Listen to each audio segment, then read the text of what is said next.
Solving Equations Part 2. Go ahead and have your paper out, or remember, you can always access the learning guide in the description below. The lesson opener is for you to go ahead and give it a try. Remember, you must communicate mathematically, so that means go ahead and write it out. Show all steps. That is so important in this class, and we're going to hold you to it. Pause the video, try, come back and check.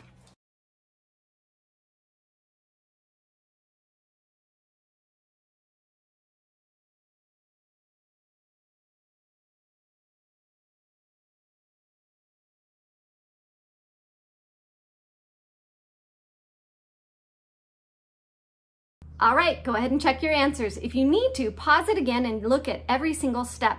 Remember on that first one, we could have done it more than one way. So I could have started by adding the B and dividing out the A. So if you have that and if it's an equivalent answer, it's totally fine. All right, so moving on to the lesson. Number one, we need to communicate mathematically to solve for each unknown variable. This is the same thing we've already done. Now we're just gonna get a rational solution for each equation. So for this first one, I see a lot going on. I can't just grab that y right now and start solving for it because I have these parentheses and everything. So what I like to do is clean up the equation. What that means is if there's something I can distribute, I go ahead and distribute. Or if there's a like terms on the left side, I go ahead and combine my like terms. Or if they're on the right side, I combine them there. Before I actually move my variables to one side and start solving, cleaning up the equation. So let's try that. First thing I'm going to do is distribute the -2 across y minus 1. -2y, and then if I distribute the -2 to -1, I'm going to get +2. Be careful, that's where mistakes happen. Then I have -17 plus y. My next goal would be to make sure I get all my variables to one side so that I can start solving. So I could move -2y to this side, or I could move y to this side. Since this is negative, I like adding, so I'm going to add my 2y to the other side. These would go away, so I'd get 2 equals -17, and then y plus 2y, so 1y plus 2y is 3y. Now I have all my variables to one side, and all I have to do now is start to solve for y. So isolating y, so I'm going to get rid of this 17, -17, add 17 to the other side, okay? That's going to be 19 here. These would cancel away, and I would have 3y left behind. Last step would be to get this y officially by itself by dividing that 3 off of it. So I'm going to have 19 over 3 equals y. The key here is notice my vertical steps. I'm showing each step to communicate mathematically appropriately. Remember, we've already talked about that. Communicating mathematically here is key. You need to do that. So showing your work as you get down to a solution. Okay, moving on to this next example. I don't see any parentheses involved. So first thing I'm going to do is I see some x's and some like terms on the left and right side. So I'm just going to combine like terms before I start moving anything around. So 7x minus 4x is 3x plus 6 equals, on the right side, I see a 12 and a -8 that are like terms, so I can do 4 plus 3x, or I could write that as 3x plus 4. Okay, now the major goal is to get all my variables to one side. So I have this 3x here, I could move that to this side, or I can move this 3x to this side. Doesn't matter which I choose. I'm just gonna stick to the same way as I did before. This is a 3x, so since it's a positive 3x, I would subtract it to the other side. So I'm going to subtract it over here. So this 3x is going to cancel away. I'm going to have 6 left equals, have this 4 left, and then 3x minus 3x again. That's also going to cancel away. So I end up with this weird line where it says 6 equals 4. 6 does not equal 4. Like, this is literally not a true statement. If I go back and look at my work, I'm a little suspicious because I'm like, well, this didn't work out, so did I make a mistake? So if I go back and start to check things over, looks like everything I did was correct. So if this happens to us, we just say that there is no solution. There is no x that I could possibly plug into this original equation to make this equation true.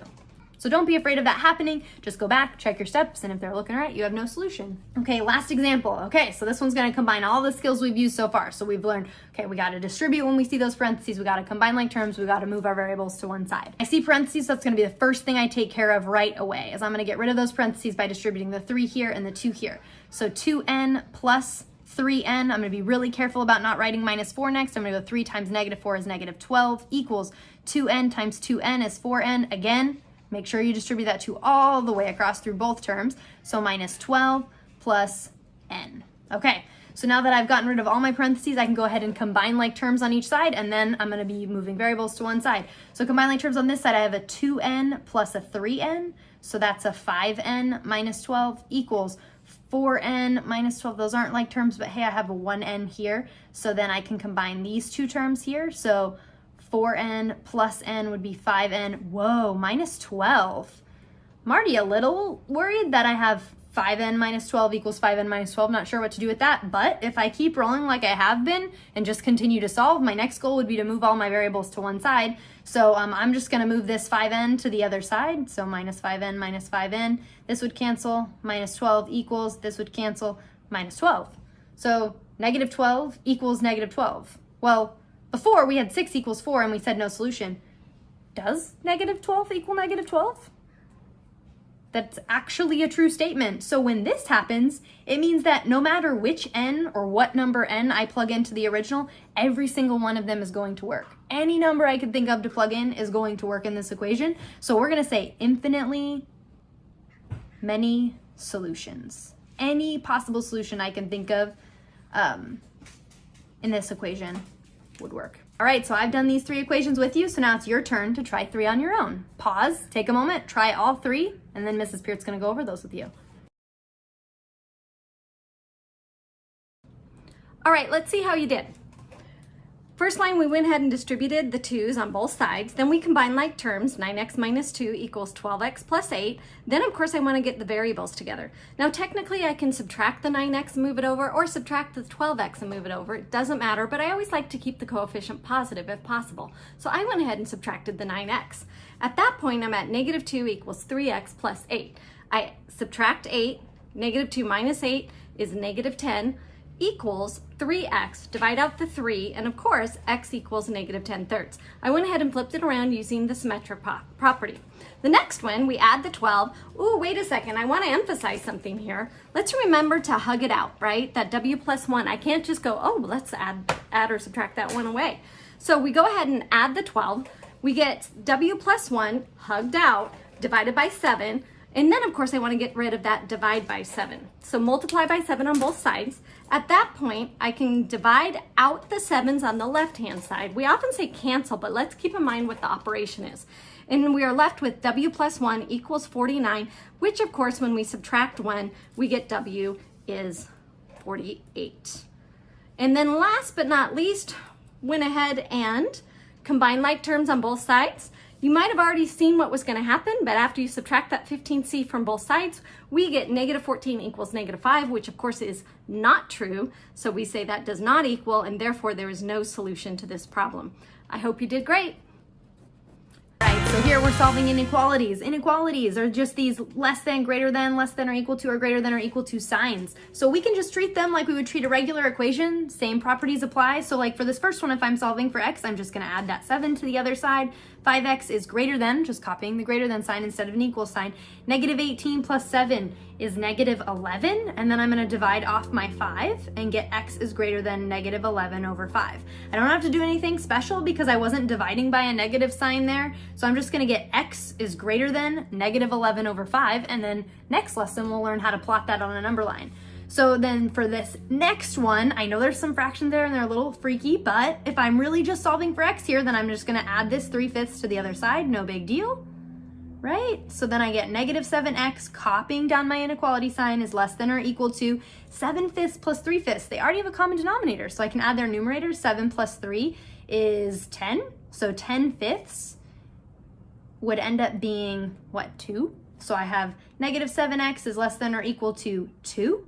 And now I'm just needing to get that x by itself, so I have this negative 7 being multiplied to it, so divide off that negative 7. Here's where we need to be so careful. Oh my gosh, when we are dividing or multiplying inequalities by negative signs or negative numbers, whatever, we have to remember to flip the inequality. So I need to make sure I flip this and say is greater than or equal to now instead of less than or equal to. So x is greater than or equal to negative 2/7. And make sure you're writing that division bar correctly. Learning to solve equations empowers us. It empowers us to solve a variety of problems that we may encounter at different points in our life. So we're just going to run through a few examples that may or may not be as realistic to you as we would want, but it's okay, we need to learn. The first one involves traveling, and there's a really helpful equation for you to get in your mind. Distance equals rate times time. D equals RT. So I'm going to write that down because it is very useful. You will use it again. All right, let's go ahead and read this problem. Two buses leave Seattle at the same time and travel in opposite directions. One bus averages 55 miles per hour and the other one averages 60 miles per hour. How much time until they are 345 miles apart? Now, I know you guys are super smart and many of you could just go, oh, I could probably sit and think about that. But remember, we're really trying to learn the process here. So even though the problem might be a teeny bit easier than a real life problem, let's learn how to work it out. So distance equals rate times time. I'm actually going to say bus 1, and I'll label it D equals RT. Distance 1 is 55 for the rate times the time. Then bus 2,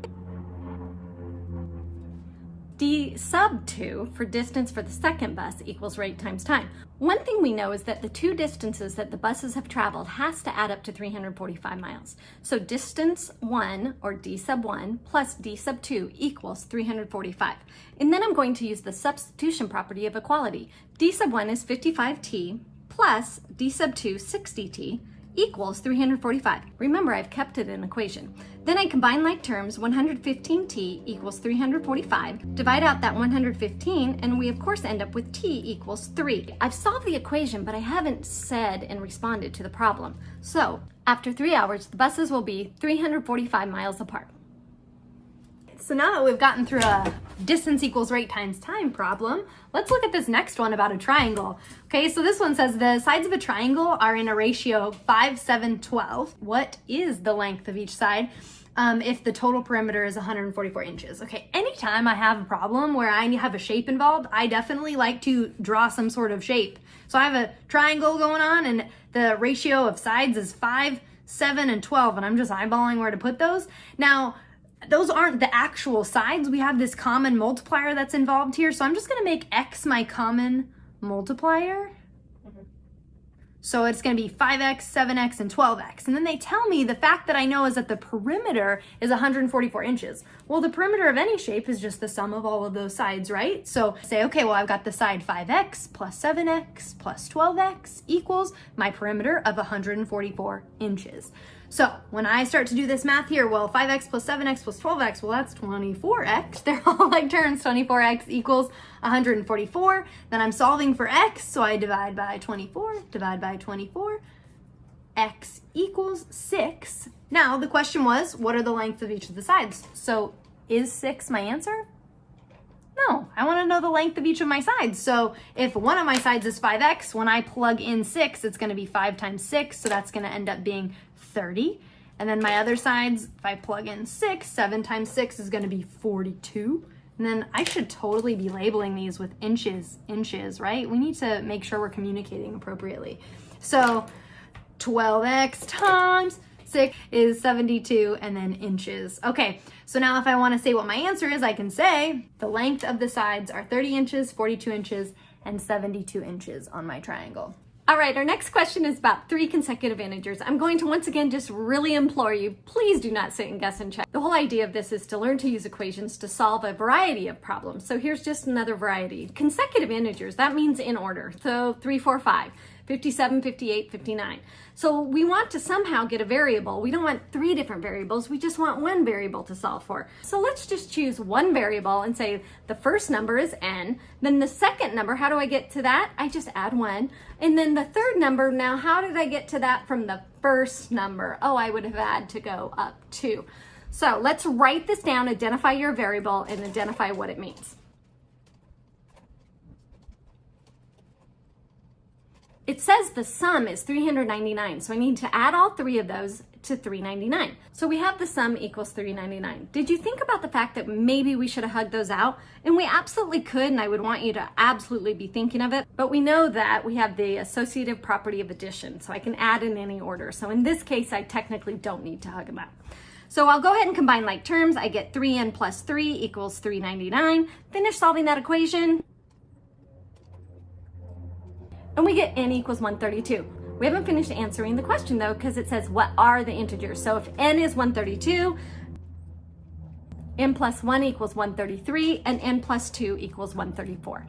I should always do a little quick check. Does that add to 399? Yes. We thought we'd kick it up a notch now. 4 consecutive odd integers. Well, odd integers, so like 7, 9, 11, 13. What's happening between each of those? I'm adding 2 to get to the next one. 7 plus 2 is 9, and so on. This time when I identify my variable, n can still be the first integer, but to get to the second integer that's odd, I'll have to add 2.